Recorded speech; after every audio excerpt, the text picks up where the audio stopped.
Hi and welcome to another Techniques on Tuesday. I'm Debbie Yeomans and I'm a Stampin' Up! Demonstrator. Today I want to share with you the faux mother of pearl technique. This is another quick and easy technique with a nice subtle wow. You can see the shimmer in the background of that one and that one. Right, let me show you how to do it. You'll need your cardstock, either vanilla or Whisper White.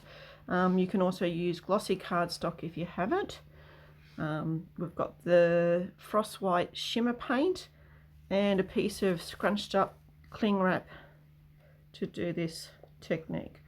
So we need to give that a good shake before we open it, and then using the amount of paint that's just in the lid, we're going to dip our piece of cling wrap into that and dab that randomly over our cardstock. So if it goes in a really thick blob to start with, you can go back over that, just pick it up and move that around. You might like to do it on a full A4 sheet of paper, that way you can cut it up and make lots of cards at the same time, or you can just cut the size that you want. So I'm just going to do that whilst I've got open on both pieces there. And if you run out of paint, you've just got to put the lid back on and give it another shake. Make sure you go right to the edge, overlap the edges a little bit, and just keep going till you're happy with that. I think that looks pretty good. So you can see.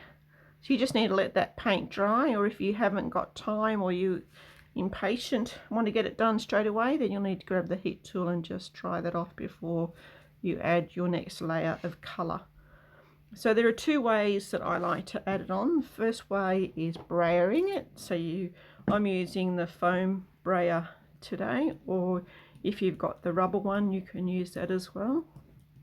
So we're just going to ink that up and lightly add that colour over our cardstock, and just do it as much or as little as you want. I don't want it too dark, so I'm just a little bit more.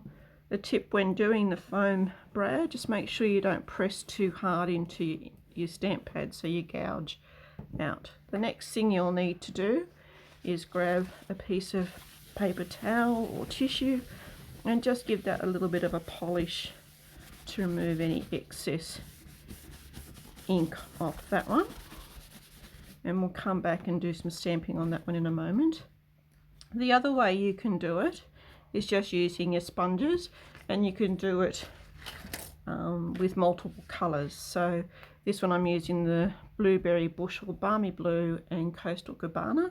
So we're just going to add some colour randomly to the background in a circle motion.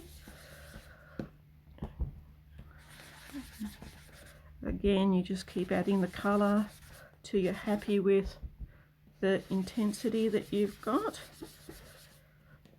And a bit of Coastal Cabana in there.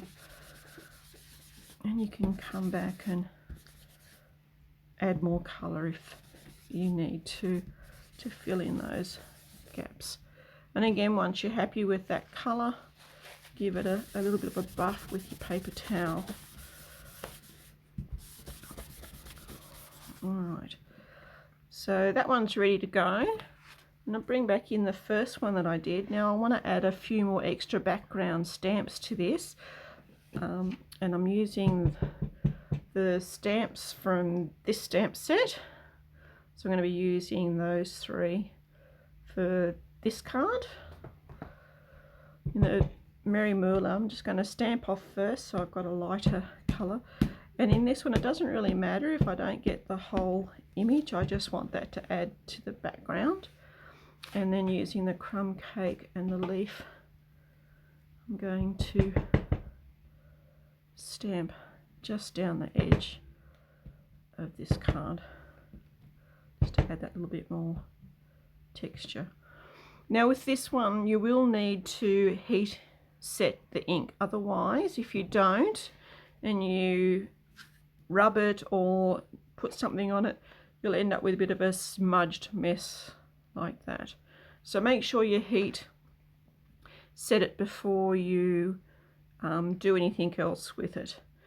Once I had that done and all set and ready to go, I cut out 2 of this shape from the Stitch So Sweetly dies, and I've used the sponge braid just to add a little bit more sponge to around the edge of both of them, and stamped the leaf on there and the sentiment in the Merlot. Then I flipped it over, added a bit of tape and some twine, and I've just put some dimensionals on the back, and then I'm going to lay that one over the top to give me my embellishment there.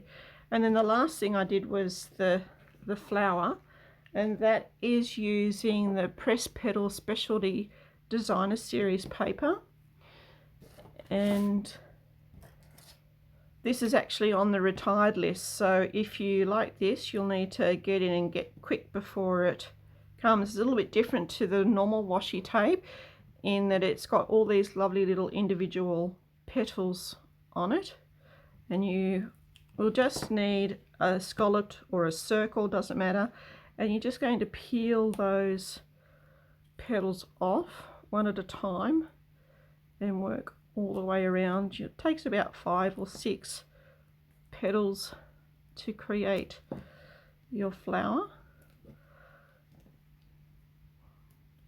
I'll just get another couple on there.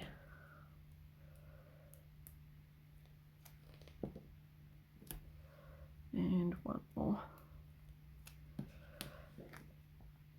Now it is a bit sticky on the back of it. If you were sticking it flat to a card, you could just stick it straight down.